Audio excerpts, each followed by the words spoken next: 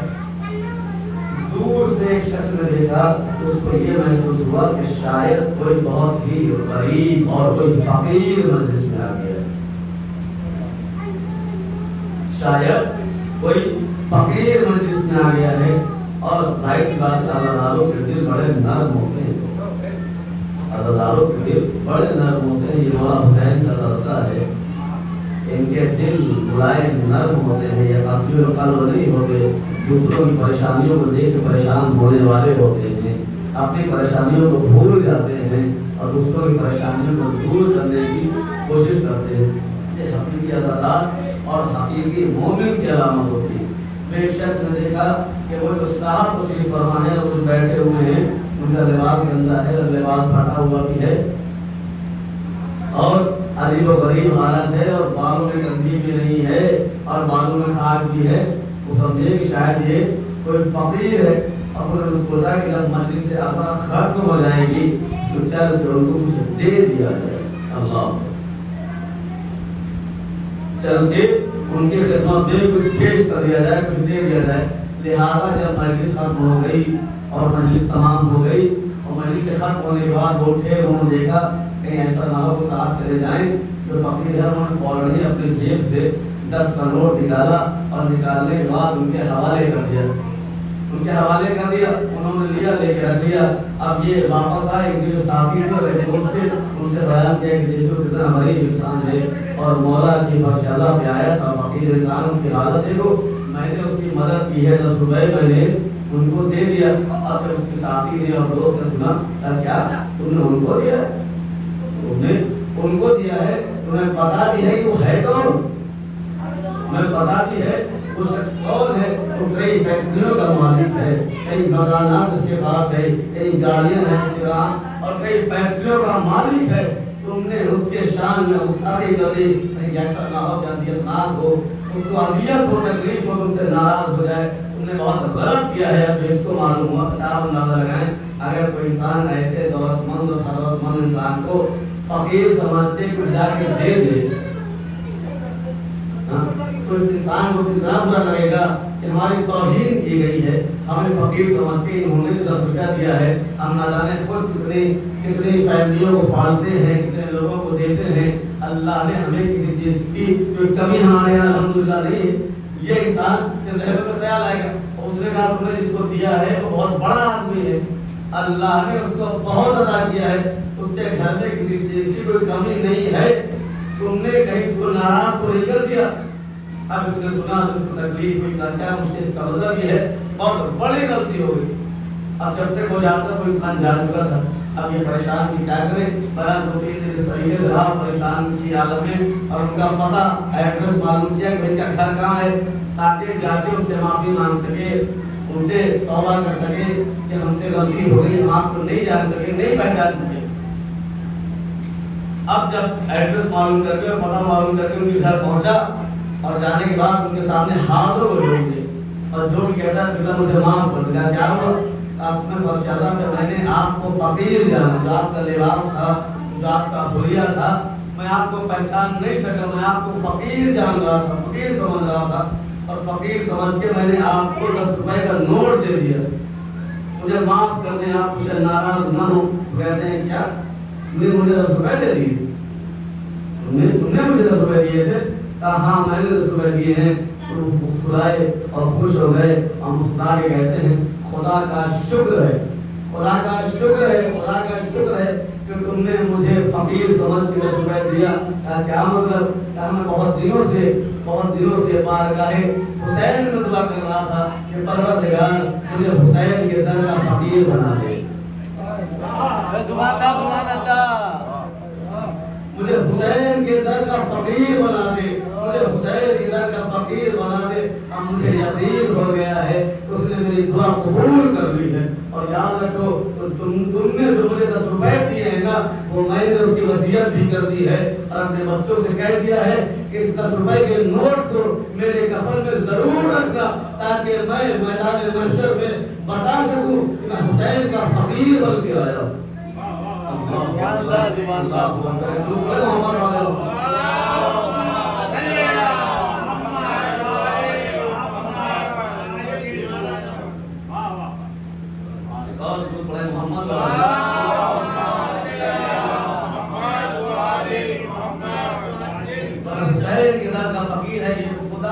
شکر ہے اس نے میری دعا قبول کر لی۔ اللہ اکبر، کیسے کیسے افراد ہیں، اللہ اکبر، کیسے کیسے لوگ ہیں۔ آپ اندازہ لگائیں حسین کی محبت میں کتنی جاذبیت ہے، کتنی کشش ہے کہ انسان دنیا کو ٹھوکر مارتا ہوا نظر آتا ہے۔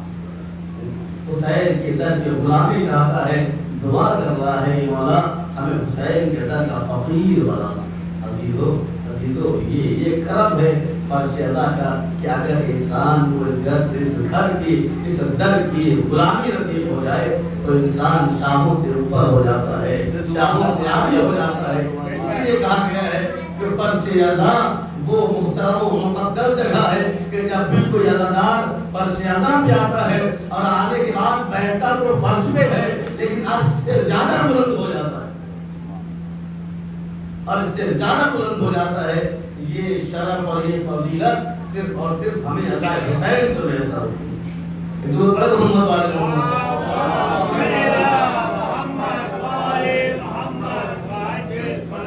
یہ عزا حسین کا شرف ہے، یہ عزا حسین کی فضیلت ہے۔ اور ابھی تو ایک چیز اور سن لیں، کیونکہ میں نے کسی مجلس میں عرض کیا تھا، غالباً کر لیا تو کیا تھا وہ بھی کیونکہ آپ حضرات نہیں تھے، لہٰذا چاہتا ہوں کہ آپ کی خدمت میں بھی اس بات کو بیان کیا جا سکے کہ اللہ کے ناموں میں کشش کیا ہے، یعنی جس خدا کو پہچانوانے کے لیے حسین نے اپنے خلے کو قربان کیا ہے، اس ذات کے نام میں کیا اثر، اس کی توحید کیا ہے، وہ خدا کتنا عظیم ہے کہ جس کا بندہ حسین ابن علی سبحان اللہ معرفت حق کے لیے اتنا ہی کافی ہے کہ اس خدا کا بندہ حسین ابن علی۔ یہ عظیم بات ہے اور عظیم کیفیت ہے۔ تو اندازہ لگائیں کہ نام خدا میں اور نام الہی میں کتنی کشش ہوگی کہ جس نام کو بتانے کے لیے اور جن پیغامات کو پہنچانے کے لیے اللہ نے آدم سے لے کے خاتم تک کا انتظام کیا اور ہر نبی نے آنے کے بعد اللہ کے ذات کو پہچانوایا۔ فرشادہ کا یہی تو فیض ہے کہ ہم فرشادہ پہ آ کے بیٹھ جاتے ہیں اور یہاں پہ بیٹھنے کے بعد ہمارے عقیدے بھی بیان کیے جاتے ہیں، ہمارے عقیدے بھی بیان کیے جاتے ہیں کہ ہمارا عقیدہ کیا ہے اور ہم خدا کو کیسا جاننا چاہتے ہیں، ہم خدا کو کیسا پہچانتے ہیں، خدا کی ذات کیسی ہے۔ اہل بیت اطہار نے خدا کا تعارف کس انداز میں کرایا ہے۔ یہ فرش اللہ کے تو فیض ہے۔ محمد والے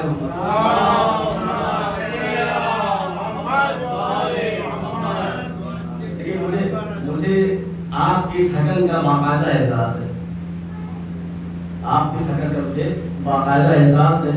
ظاہر سی بات ہے اب راتوں کے پروگرام ہیں اور صبح سے لے کے مجالس کا سلسلہ ہے اور ایک کے بعد دیگر مجلس ہے اور مجلسوں کا ہمیں اہتمام بھی کرنا ہوتا ہے۔ یہ تمام چیزیں ہیں اور یہ 10 دن وہ ایام ہیں کہ جب انسان کو آرام کے لیے موقع میسر نہیں آتا، لیکن ہاں یہ بھی سچ ہے کہ یہ 10 دن جس کی قسمت میں آ گئے وہ خوش نصیب ہے،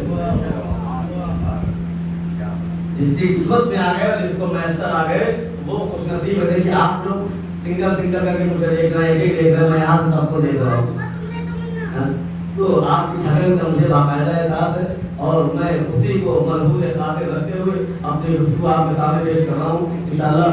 محمد علیہ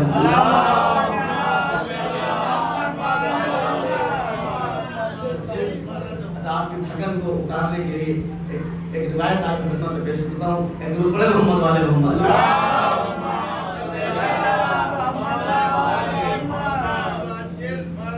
البتہ یہ بھی میں بیان کر چکا ہوں، آپ کے درمیان نہیں بیان کیا لیکن بہرحال بیان کی ہوئی ہے۔ جنہوں نے سنا ہے وہ دوبارہ سنیں، جنہوں نے نہیں سنا ہے وہ پھر سنیں۔ اس کو اس لیے بیان کر رہا ہوں تاکہ آپ کی کچھ تھکن کم ہو جائے، اس لیے کہ میں نے عرض کیا تھا نا کہ نام حسین اور نام اہل بیت ایسا ہے کہ جو بے ہوشوں کو ہوش میں لا دیتا ہے، جو بے ہوشوں کو ہوش میں لا دیتا ہے۔ ایک بہت بڑے عالم دین اور آیت اللہ، مجھے ان کا نام ذہن میں نہیں آ رہا ہے، اگر نام درمیان یاد آ گیا تو نام خدمت میں پیش کر دوں گا۔ میں نے ابھی کل ہی عرض کیا ہے کہ وہ حج کے لیے گئے، حج کے لیے گئے اور حج بیت اللہ سے جب وہ واپس آنے لگے تو جس کشتی سے وہ واپس آ رہے ہیں، ظاہر سی بات ہے 200 سال پرانی بات ہے، اور اس وقت یہ ہوائی جہاز تو تھے نہیں، پانی کے جہازوں کا سفر تھا، اور وہ کشتی کے ذریعے سے سفر کر کے حج بیت اللہ کو گئے تھے۔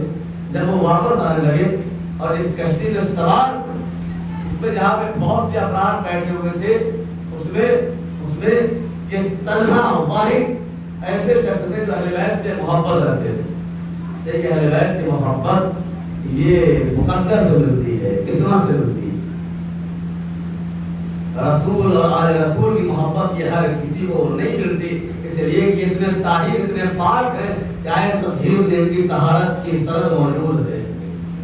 تو قلب طاہر ہے تو ان کی محبت وہاں پہ پہنچتی ہے۔ تو افراد ہیں اور اس میں ایک تنہا ہے جن کے دل میں اہل بیت کی محبت ہے، رسول اور ان کی آل کی محبت رکھتے ہیں۔ اب جس کشتی میں سوار ہیں اور کشتی میں بیٹھے ہوئے ہیں، اب ظاہر سی بات ہے کشتی میں سواری ہے اور کشتی میں چل رہے ہیں۔ کشتی جب سمندر کے درمیان میں پہنچی تو اچانک سمندر میں طوفان آ گیا، سمندر میں طوفان آ گیا۔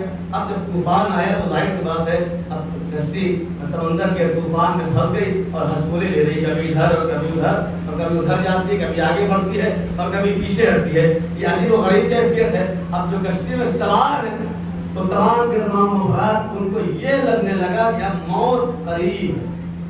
لیکن جب انسان کو موت سامنے نظر آنے لگتی ہے تو انسان بہت ہی خوفزدہ ہو جاتا ہے اور اپنے تمام کے تمام زندگی کے اعمال یاد آنے لگتے ہیں، اس نے کیا کیا انجام دیا ہے، کیا اچھا کیا اور کیا برا کیا، کیا صحیح کیا اور کیا صحیح نہیں کیا۔ بہرحال اب لوگ پریشان ہیں، پریشانی کے عالم میں کو موت اپنے سامنے نظر آ رہی، لیکن انہی مجمع میں انہی لوگوں نے دیکھا کہ وہ شخص، وہ عالم دین جو تنہا اہل بیت کا شہدائی ہے، وہ اطمینان کے ساتھ کشتی میں سوار ہے، اطمینان کے ساتھ بیٹھا ہوا ہے، اس کی پیشانی میں کوئی خوف نہیں، کوئی ہراس نہیں، کوئی ڈر نہیں، بے خوف ہو کے اطمینان کے ساتھ وہ کشتی میں سوار ہے اور اطمینان کے ساتھ بیٹھے ہوئے ہیں۔ اور لوگ جو اور افراد وہ بھاگ رہے ہیں کبھی ادھر اور کبھی ادھر، جو انہیں موت نظر آ رہی ہے، تو لوگوں نے جب ان کو دیکھا تو ان کے پاس اور آنے کے بعد کہتے ہیں کہ بھائی آپ اتنا اطمینان کے ساتھ کیوں بیٹھے، اتنا مطمئن کیوں ہیں، جبکہ موت ہمیں سامنے نظر آ رہی ہے،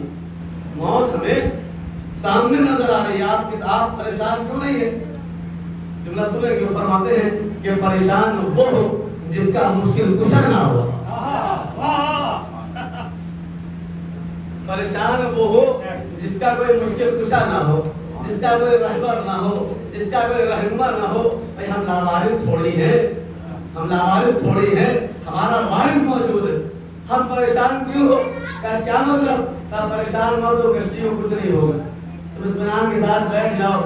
لیکن بہرحال جب انسان اس عالم میں ہو اسے یقین کہاں ہوتا ہے، اب پریشانی کے عالم میں، اب کشتی کبھی ادھر کبھی ادھر، آخر میں لوگ بہت پریشان ہوئے۔ خدا کے لیے بتائیں تو صحیح بات کیا ہے، آپ اتنا مطمئن کیوں ہیں؟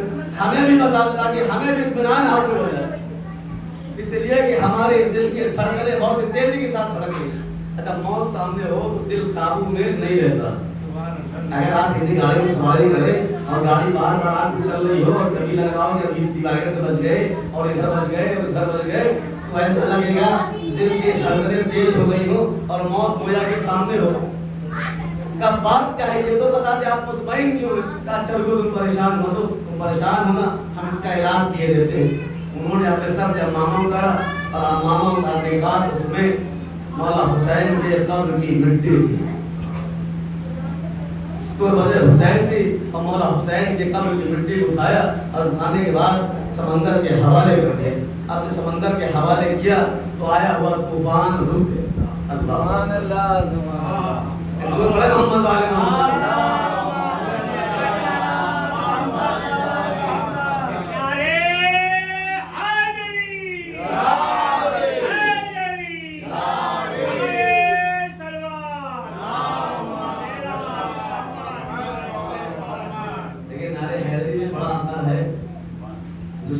کے کلیجے دہلتے ہیں.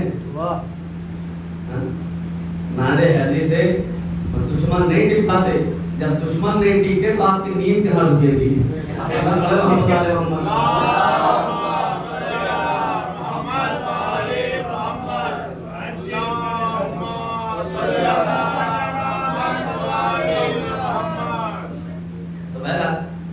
انہوں نے خاکے کربلا کو کربت کو دریا کے سمندر کے حوالے کر دیا اور جب حوالے کر دیا تو آیا ہوا طوفان ٹھہر گیا. اب لوگوں نے پوچھا قبلہ یہ کیا تھا؟ کہ یہ حسین کے قبر کی مٹی تھی. حسین کے قبر کی مٹی تھی. حسین کی قبر کی مٹی تھی جس کو ڈالتے ہی اس طوفان رک گیا. اب جملہ حوالے کروں کہ اگر سمندر میں طوفان میں حسین کے قبر کی مٹی ڈال دی جائے تو طوفان رک جاتا ہے. تو اگر ہم اپنے قبروں میں قبر حسین کی مٹی لے کے جائیں تو حسین لے کے جائیں تو آپ اندازہ لگائیں کہ قبر کے طوفان کا کیا ہوگا. تو بڑے محمد والے محمد.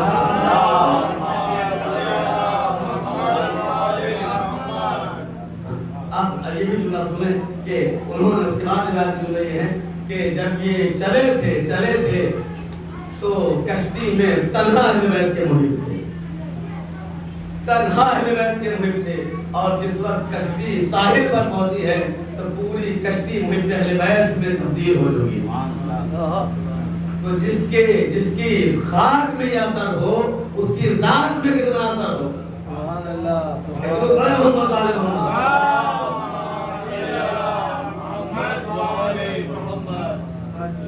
تو یہ ذکر معجزہ ہے, یہ ذات معجزہ ہے, نام حسین معجزہ ہے, ذکر آل محمد معجزہ ہے. ابھی تو میں نے ابھی اس کی مجلس میں آپ کے سامنے بیان کیا تھا کہ فرشیدہ ہی وہ جگہ ہے جہاں پہ آنے کے بعد ہمیں یہ معلوم ہوتا ہے کہ ہمارا رابطہ خدا سے کیسا ہونا چاہیے, ہم خدا سے قریب کتنے ہوں. اس لیے کہ شیطان کی مسلسل یہ کوشش ہوتی ہے کہ ہمیں مایوس کر. اگر ہم سے کوئی گناہ ہو جائے اور کوئی خطا ہو جائے تو شیطان یہی چاہتا ہے نا کہ ہم توبہ نہ کریں. سب سے پہلے یہ کوشش کرتا ہے کہ ہم برے کام انجام دیں, اور اگر برے کام انجام دے دیں تو پھر ہم سے چاہتا یہ ہے کہ ہم توبہ نہ کریں, کیونکہ اس کو معلوم ہے کہ اتنا قریب پروردگار ہے. انسان کتنا ہی گنہگار کیوں نہ ہو, اگر اس نے ندامت کے ساتھ اپنی پیشانی کو جھکا دیا تو پروردگار اس کے گناہوں کو معاف کر دینے والا ہے. اس لیے شیطان کی کوشش یہ ہوتی ہے, کاوش یہ ہوتی ہے کہ انسان کے ذہن سے استغفار کی توفیق کو چھین لیا جائے. اسی لیے ہمارے 11ویں امام حسن عسکری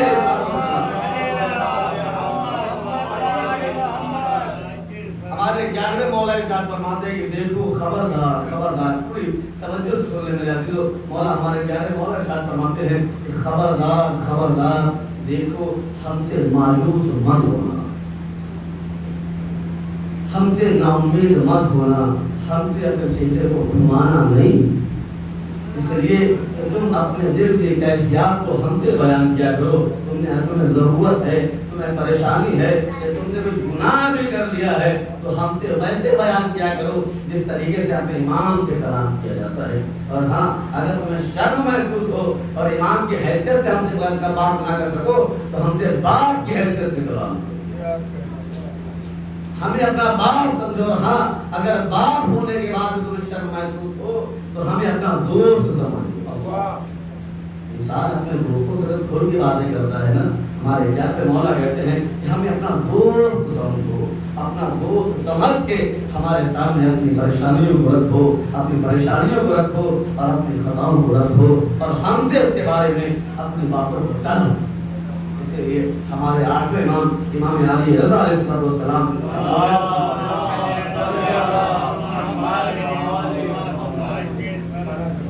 امام ایک گلی سے جا رہے ہیں, کیونکہ میں نے عرض کیا نا کہ مولا فرما رہے ہیں کہ ہم سے اپنے چہرے کو گھماؤ نہیں, ہم سے مایوس مت ہو, ہم سے طلب کرو, ہم سے باتیں کرو, اپنی پریشانیوں کو ہمیں بیان کرو. 8ویں مولا گلی سے گزر رہے ہیں اور تنگ گلی ہے, ظاہر سی بات ہے بہت سے علاقوں میں آپ گئے ہوں گے جہاں پہ سڑکیں چوڑی ہوتی ہیں اور کہیں کہیں گلی بہت تنگ ہوتی ہے.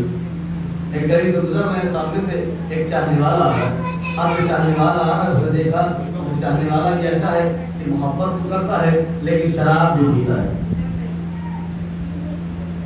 محبت تو کرتا ہے لیکن شراب بھی پیتا ہے. ابھی تو تعجب کرنے کی ضرورت نہیں ہے، اس لیے اس سے بڑے بڑے گناہ بھی ہیں، جیسے حسد کرنا، کینہ رکھنا، لوگوں کی غیبت کرنا، یہ اس سے بھی بڑے گناہ ہیں.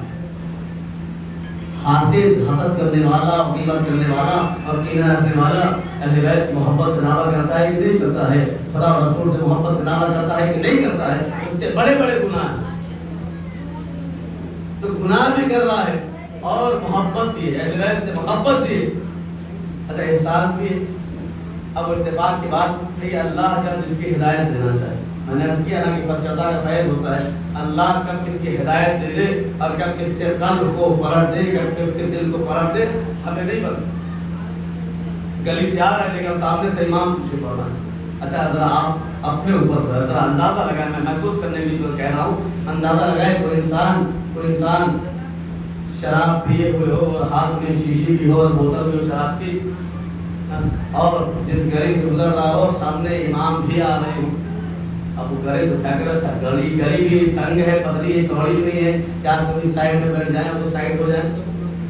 پتلی سی گلی ہے اور تنگ گلی ہے. اس نے دیکھا کہ سامنے سے امام تشریف فرما ہے، اب اس کے ہاتھ میں شراب کی شیشی ہے، شراب کا کٹورا ہے، شراب کی کٹورا لیے ہوئے اب وہ چلا جا رہا ہے. اب اس کی نگاہ جب امام کے چہرے پر، اب وہ گھبرایا، اس کو احساس ہوا اب کیا کرے. اس لیے کہ مولا سے تو کہتا ہے مولا ہم آپ سے محبت کرتے ہیں، آپ کی محبت کا دم بھرتے، ہم آپ سے محبت کرتے ہیں، ہم کریں کیا؟ کہیں مولا نے پوچھ لیا کہ تمہارے ہاتھ میں کیا ہے؟ مسئلہ ہے کہ نہیں؟ سامنے سے مولا آ رہے اور ادھر سے یہ جا رہا ہے، ہاتھ میں کٹورا ہے، کٹورے میں شراب، کرے گا. اب وہ دیوار کے منہ طرف منہ کر کے دیوار کی جانب منہ کر کے کھڑا ہو گیا. کچھ تو ترکیب نکالنی پڑے گی نا تاکہ مولا کا سامنا نہ ہو. اب وہ دیوار کی جانب منہ کر کے کھڑا ہو گیا. اب جب منہ کر کے کھڑا ہو گیا اور امام جو اس کے پاس سے گزرے تو امام نے اس کے شانوں پہ اپنے ہاتھ رکھا اور ہاتھ کو رکھنے کے بعد چاہنے والے کو آواز دیا کہ تم یہاں پہ کیوں کھڑے ہو. اس نے جب امام کے اس عمل کو دیکھا تو گھبرا کے کہا ارے مولا آپ جانے؟ میں نے تو دیکھا ہی نہیں. بہانہ کرنے لگا، مولا میں نے تو دیکھا ہی نہیں، بس میں ایسے ہی کھڑا ہو گیا تھا. اچھا یہ بتاؤ کیا کر رہا تھا؟ مولا پوچھ رہی تمہارے ہاتھ میں کیا ہے؟ تمہارے ہاتھ میں کیا ہے؟ دیکھیے ڈر رہا تھا نا کہیں مولا سوال نہ کر لے اور مولا پوچھ نہ لے. کیا مولا نے پوچھا تمہارے ہاتھ میں کیا ہے؟ اب کیسے کہے کہ مولا ہاتھ میں شراب؟ اللہ کیسے کہے کہ جو کٹورا ہاتھ میں ہے اس میں شراب موجود ہے؟ اب گھبرا کے کہا مولا اس میں دودھ موجود ہے، دودھ ہے. اللہ اکبر. جیسے کہا مولا اس میں دودھ ہے، ڈرتے ڈرتے اور خوف میں کہا مولا اس میں دودھ ہے. تو مولا نے کہا اچھا دودھ ہے تو لاؤ ذرا مجھے بھی پلاؤ. دودھ ہے تو لاؤ ذرا مجھے بھی پلاؤ. اور ڈرتے ڈرتے گھبرایا، کرے تو کیا کرے؟ مولا سے کہہ تو چکا ہے کہ دودھ ہے، مولا کے سامنے پیش کیا. اپنے کٹورے کو سامنے مولا کے سامنے پیش کیا تو کیا دیکھا کہ وہاں پہ شراب نہیں بلکہ دودھ موجود ہے. جو کہ امام کے ذہن سے نکلا تھا کہ اچھا اگر تمہارے ہاتھ میں دودھ موجود ہے تو لاؤ دودھ پلاؤ تو. اب وہ شراب دودھ میں تبدیل ہو گئی. وہ رونے لگا، کھریا کرنے لگا، مولا کے قدموں میں گر گیا. فرزند رسول، فرزند رسول، فرزند رسول. اس میں اصل میں شراب موجود تھی، دودھ نہیں تھا، دودھ نہیں تھا. ایک مرتبہ میرے مولا نے پلٹ کر جملہ فرمایا میرے چاہنے والوں، میرے محبوں، مجھ سے اپنے چہرے کو موڑا مت کرو، اپنے چہرے کو مجھ سے گھمایا مت کرو، مجھ سے پھیرا مت کرو اور مجھ سے بھاگا مت کرو. تمہیں کیا لگتا ہے کہ ہم نہیں جانتے؟ ہماری نگاہیں سب کچھ دیکھا کرتی ہے، لیکن ہاں یاد رکھو مایوس مت ہوا کرو. ہمارا در ہی کو در ہے کہ جہاں پہ معصومی، جہاں پہ انسان کی مرادیں پوری ہوتی ہیں اور جہاں پہ مایوسی دم توڑتی ہے.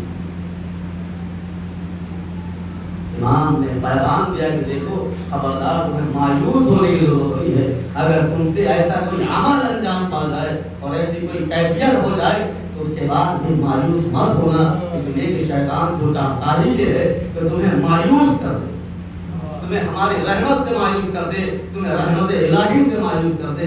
یاد رکھو وہ بیٹھا ہی اس لیے ہے تاکہ تمہاری خطاؤں کو معاف کر دے، تمہارے گناہوں کو بخش دے، اس لیے کہ تمہارے گناہ کتنے ہی بڑے کیوں نہ ہو، کتنے ہی عظیم کیوں نہ ہو، لیکن اس کی رحمت کے مقابلے میں اس کی کوئی حقیقت نہیں۔ تم اپنے گناہوں کو کیوں دیکھتے ہو؟ پہلے اس کی رحمت کو دیکھا کرو، اس کی رحمت کو دیکھا کرو۔ ایک دوسرے محمد والے ہوں،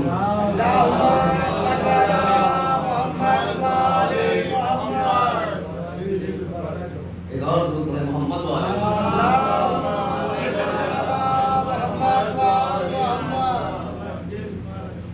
یہ وہ حق ہے، یہ وہ حق ہے کہ جو دنیا والوں کے سامنے پیش کی ہے کہ دیکھو ہمارا جو خانوادہ ہے، ہماری جو ذات ہے، ذات مقدسہ ہے، یہی وہ حق ہے کہ اللہ نے جس کے ذریعے سے باطل کو ختم کیا۔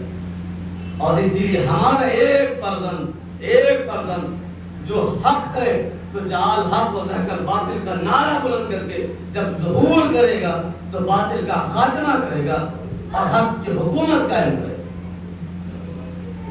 لہذا اگر تمہیں میرے لال کے ساتھ، میرے فرزند کے ساتھ حق کو ساتھ دینا ہے، حق کا مطیع و فرما بردار بننا ہے، تو یاد رکھو حق کی پیروی شروع کرو، حق کے اطاعت کرو۔ یہ خانوادہ میں نے عرض کیا تھا کہ مولا حسین کی جو ذات ہے اور سرکار سید الشہداء اور غازی عباس کی جو ذات ہے، یہ وہ حق ہے جو دنیا والوں کے سامنے پیش کیا گیا ہے، کیونکہ آج کے تاریخ غازی عباس سے منسوب ہے، لہذا چاہتا یہ ہوں کہ کچھ جملے غازی عباس کے حوالے سے بھی آپ کے سامنے پیش کر دی جائیں۔ ایک دوسرے محمد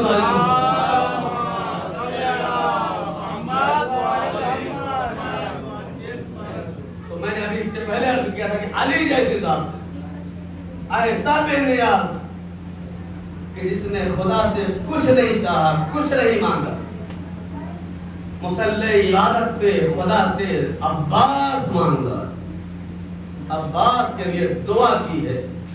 تو جو تمنائے علی ہو، جو دعائے علی ہو، اس عباس کی عظمت کیا ہوگی، اس عباس کا مقام کیا ہوگا۔ غازی عباس کی شخصیت کوئی عام شخصیت نہیں،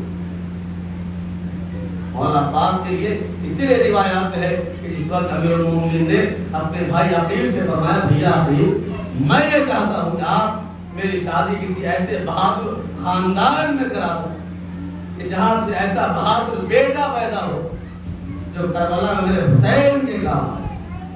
مطلب یہ ہے کہ امیر المومنین تیاری کر رہے ہیں کربلا کی تاکہ حسین کی نصرت کی جا سکے۔ مولا فرماتے تھے کہ حسنین تو رسول کے بیٹے ہیں، رسول کے بیٹے ہیں۔ آیا مباہلہ نے میدان مباہلہ میں اتر کے بتایا کہ حسن اور حسین رسول کے بیٹے ہیں۔ اسی لیے مولا فرماتے تھے میں یہ چاہتا ہوں کہ پروردگار مجھے ایسا بیٹا عطا کرے جو کربلا میں میرے حسین کے نام۔ میرا سوال یہ ہے مولا آپ خود جانتے تھے، آپ خود چاہتے تو آپ اس خانوادے میں شادی کر سکتے تھے، لیکن آپ نے اپنے بھائی عقیل سے کیوں کہا کہ آپ یہی دنیا والوں کو بتانا چاہتے تھے کہ دنیا والے عظمت جناب عقیل کو بھی پہچان سکتے۔ اور جناب عقیل نے فقط اس خانوادے کا نام نہیں بتایا بلکہ ان کے فضائل و کمالات کو بھی بیان کیے کہ کیا کہنا بنی انقلاب کا اور اس خانوادے کا کہ جس کا مقابلہ بڑے بڑے پہلوان بھی نہیں کر سکتے۔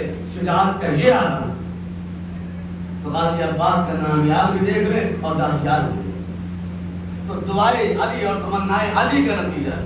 اور اسی لیے جب غازی عباس کی والدہ اس گھر میں آئی ہیں تو سب سے پہلے انہوں نے در علی پہ اپنی پیشانی کو جھکا کے بوسہ دیا ہے، اور جب امام حسن اور امام حسین کا سامنا ہوا تو ان کی پیشانی کو چوم کے فرمایا تھا، بچو میں تمہاری ماں بن کے نہیں آئی ہوں، تمہاری خادمہ بن کے آئی ہوں۔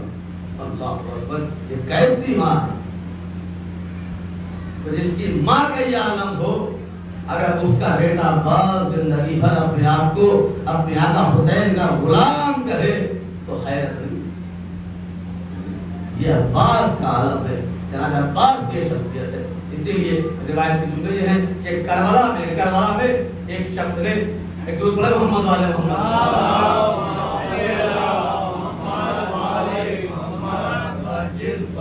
کربلا میں ایک شخص نے وہ لوگوں کو طالب علموں کو درس دے رہا تھا اور درس دیتے دیتے میں نے عرض کیا نا کہ غازی عباس کی شخصیت کوئی عام شخصیت نہیں ہے.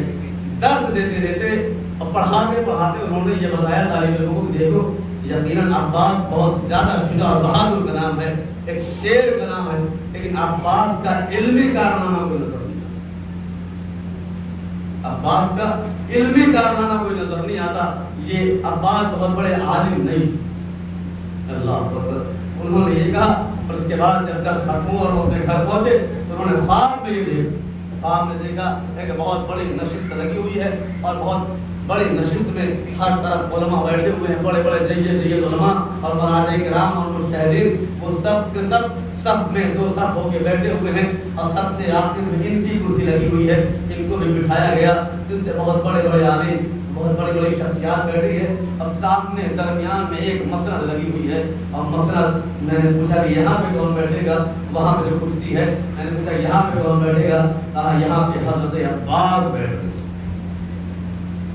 یہاں پہ عباس بیٹھیں گے. وہ کہتے ہیں کچھ دیر کے بعد میں نے دیکھا کہ حضرت عباس داخل ہوئے اور تمام کے تمام علماء اور فقہاء احترام عباس میں کھڑے ہو گئے اور اس کے بعد غازی عباس آگے بیٹھے اور بیٹھنے کے بعد کچھ دیر انہوں نے علماء سے گفتگو کی, فقہاء سے گفتگو کی اور گفتگو کرنے کے بعد جب بات تمام ہو گئی اس کے بعد عباس نے علماء کے خدمت میں علماء کے سامنے ایک سوال رکھا,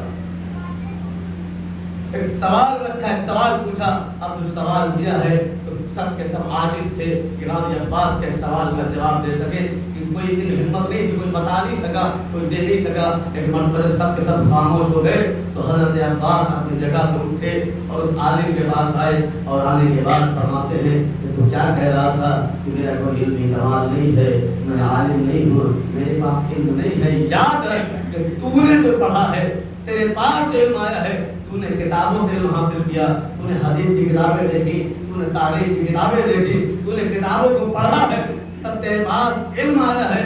ہم نے اپنے بابا علی کی زبان چوسی ہے. ہم نے اپنے بابا علی کی زبان چوسی ہے. یاد رکھ کہ جو علم ہمارے پاس ہے اس کا کائنات میں جواب نہیں لایا جا سکتا.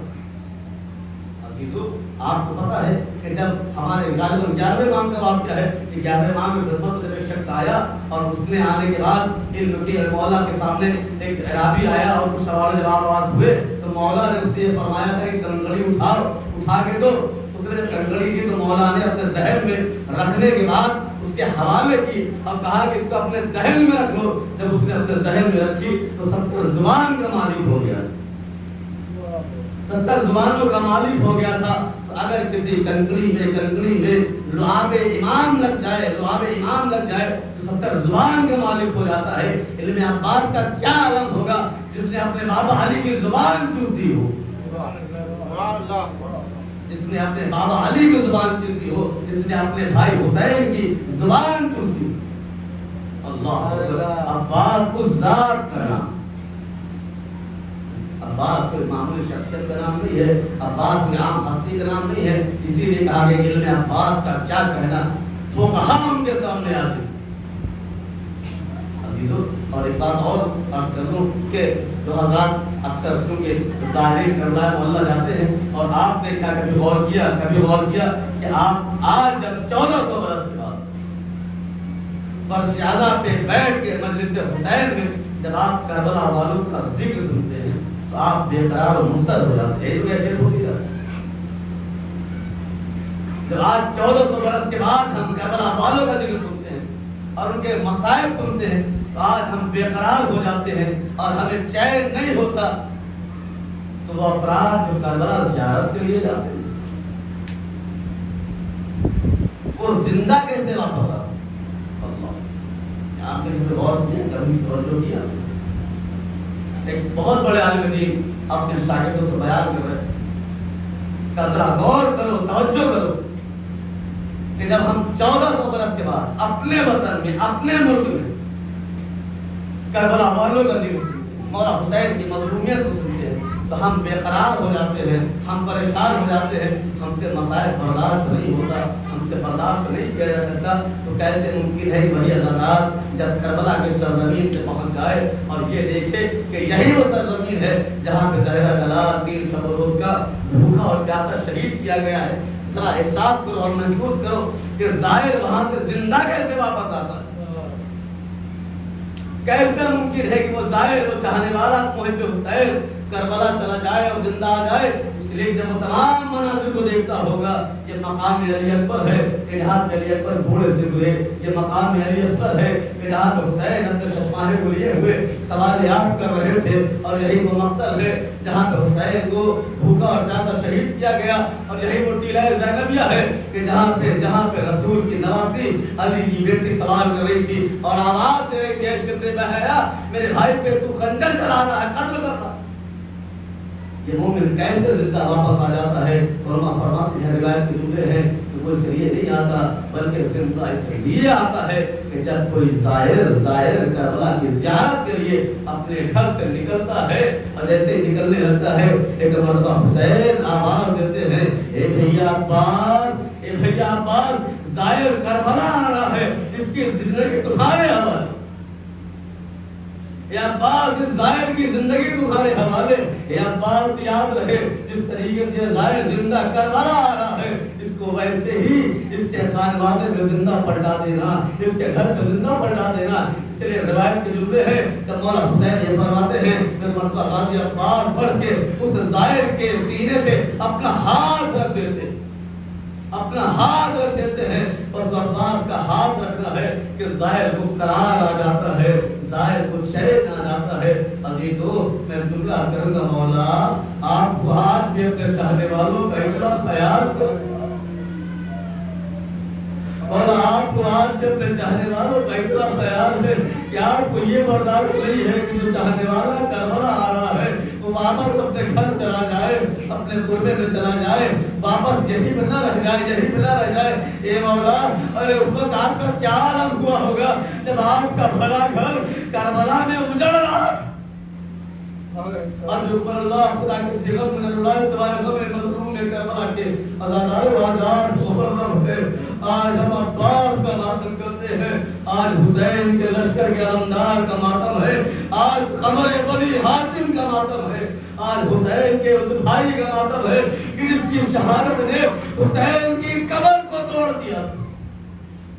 حضرت اللہ عزاداروں خدا رحمت نازل فرمائے تمام عزاداروں پر, تمام ماتم کرنے والوں پر. ہاں عزاداروں تعلیم کہتی ہے کہ جب حسین پر وقت آیا کہ حسین کا کوئی ناصر اور کوئی مددگار نہیں ہے نا, تو عباس نے آگے جب مولا سے اجازت دی ہے آقا مجھے مرنے کی اجازت دے دیجئے, تو مولا سے اجازت دی نہیں جا رہی تھی. مولا فرماتے تھے بھیا تمہیں کیسے اجازت دے دوں, بھیا تم میرے فوج کے علمدار ہو. تو غازی نے فرمایا تھا آقا جہاں پہ لشکر چلا گیا اجازت دے دیجئے, یہ علمدار بھی وہیں چلا. اب اللہ مجھے نہیں پتا کہ مولا کے دل میں اس وقت کیا گزر رہی تھی, بیویوں کے دل پر کیا گزر رہی تھی. ہاں لیکن مولا حسین نے عباس کو اجازت دی, اور عباس پانی کے بہانے اور پانی لینے کے لیے پانی کا وعدہ کرنے کے بعد سکینہ سے مشکینہ لے کے اب جو مقتل کی جانب بڑھے ہیں اور نہر فرات کی جانب بڑھے ہیں, تاریخ کہتے ہیں کہ جب علی کے شیر کو آتا ہوا نہ دشمنوں نے دیکھا تو دشمنوں کی ہمت نہیں تھی کہ عباس کا مقابلہ کرتا اور عباس کا سامنا. عباس مسجد کو لیے ہوئے اور گھوڑے کو دوڑاتے ہوئے جب نہر فرات کے قریب گئے ہیں تو اپنے گھوڑے کو نہر فرات میں اتارا. عباس نے سوکھے ہوئے مسجد کو تر کیا, اور تر کرنے کے بعد جب چاہتے ہیں کہ پانی کسی طریقے سے خیام حسین تک پہنچ جائے, اس لیے کہ سکینہ سے وعدہ کیا ہے. ادھر سکینہ ننھے بچوں کو لیے ہوئے دلانا دے رہی ہے, اے بچوں اب تمہاری پیاس ختم ہونے والی ہے, اس لیے کہ میرا چچا پانی لے لے گا. اللہ اکبر. ارے یہ ہو ہی نہیں سکتا کہ میرا چچا پانی کا وعدہ کرے اور پانی نہ آئے. سکینہ ننھے بچوں کو لیے ہوئے علم کا انتظار کر رہی ہے. ہاں داداروں گھر عباس چلے ہیں, خدا لعنت کرے دشمنوں نے چھپے راندی کے دونوں بازو کو قطع کر دیا, اور وقت آیا کہ جب مسجد پر تیر لگا, تیر کا لگنا تھا کہ پانی بہا, عباس کی آنکھ پھٹ گئی. ہاں وقت آیا کہ شکیل نے ایک ایسا گرد آخری مارا کہ عباس پشتے فرق پر سنبھل نہ سکے, زمین کربلا. عزاداروں جملہ سنیں گے, ایک ذاکر نے اپنی مجلس میں غازی عباس کا مسائل پڑھا ہے، غازی عباس کا مسائل پڑھا، مجمع نے بہت گریا کیا اور بہت روئے۔ جب مجلس تمام ہو گئی واپس وہ اپنے گھر گیا اور شب کو سویا ہے، اس نے کیا دیکھا کہ قمر بنی ہاشم تشریف لائے ہیں اور لانے کی بات فرماتے ہیں کہ تو نے میرا مسائل نہیں پڑھا، تو نے میرا مسائل نہیں پڑھا، آقا میں نے آپ کا مسائل پڑھا تو آقا مجمع رویا بھی گئی، مجمع رویا بھی ہے بہت زیادہ۔ کہا میرے مولا فرماتے نہیں تو نے میرا مسائل نہیں پڑھا۔ کہا مولا میں نے کیا نہیں پڑھا، میں نے کیا نہیں پڑھا؟ تو مولا فرماتے ہیں کہ تو نے یہ نہیں پڑھا، ارے تم لوگوں کو نہیں پتا ہے کہ جب بھی کوئی شہید بلندی سے زمین پہ آتا تھا تو اپنے ہاتھوں کو ٹیک لیتا تھا۔ ارے میرے ہاتھ موجود نہیں تھے، میرے ہاتھ موجود نہیں تھے جب میں بلندی سے زمین پہ آیا، منہ کے بل آیا۔ اجرکم اللہ، خدا کسی غم میں نہ رڑائے سوائے مظلوم کربلا کے۔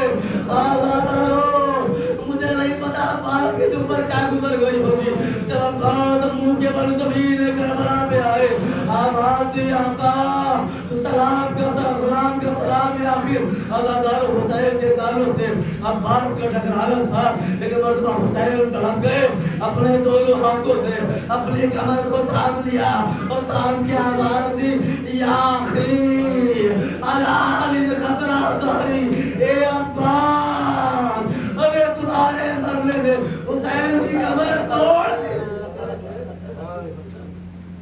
اجرکم اللہ، عزادار حسین تڑپ گئے، اے بھیا حسین تلا ہو گیا، اے عباس حسین تلا۔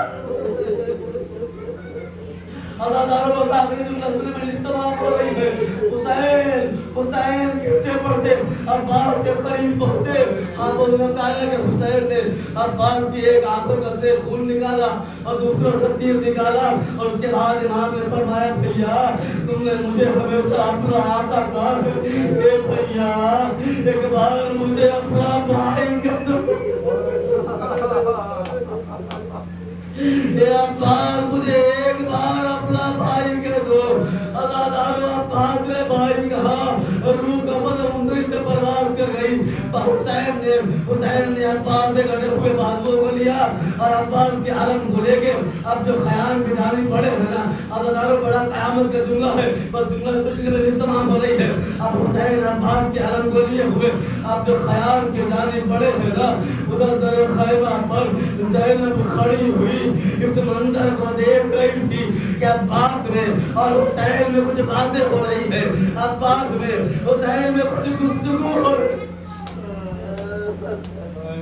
عزاداروں زینب اس منظر کو دیکھ رہی تھی، ادھر حسین علم لیے ہوئے اب جو خیام کے قریب آئے، زینب کے قریب آئے۔ ایک مرتبہ زینب فرماتی ہے بھیا میں نے یہ دیکھا کہ آپ عباس سے کچھ کہہ رہے تھے، بھیا کیا باتیں ہو رہی تھی؟ مولا فرماتے ہاں بہن میں نے عباس سے کچھ باتیں کی۔ کہا بھیا کیا بات ہوئی؟ کہا بہن میں نے عباس سے کہا بھیا مجھے زندگی بھر آقا کہا ہے، ایک بار بھائی کہہ دو۔ زینب تڑپ گئی، اے بھیا کیا عباس نے آپ کو بھائی کہہ دیا؟ اے بھیا کیا عباس نے آپ کو بھائی کہہ دیا؟ مولا تڑپ کے فرماتے ہیں ہاں زینب عباس نے مجھے بھائی کہہ دیا۔ بھائی ذرا سننا تھا، زینب نے تڑپ کے کہا اے بھیا ارے بڑے خوش نصیب ہیں آپ کہ عباس نے بھائی کہہ دیا، لیکن ہائے رے زینب زندگی بھر تڑپتی رہی، ایک بار مجھے بہن کہہ دے، لیکن عباس نے ہمیشہ شہزادی کہا، کبھی بہن نہیں کہا۔ بیویوں نے کہا واہ باسا واہ منصورہ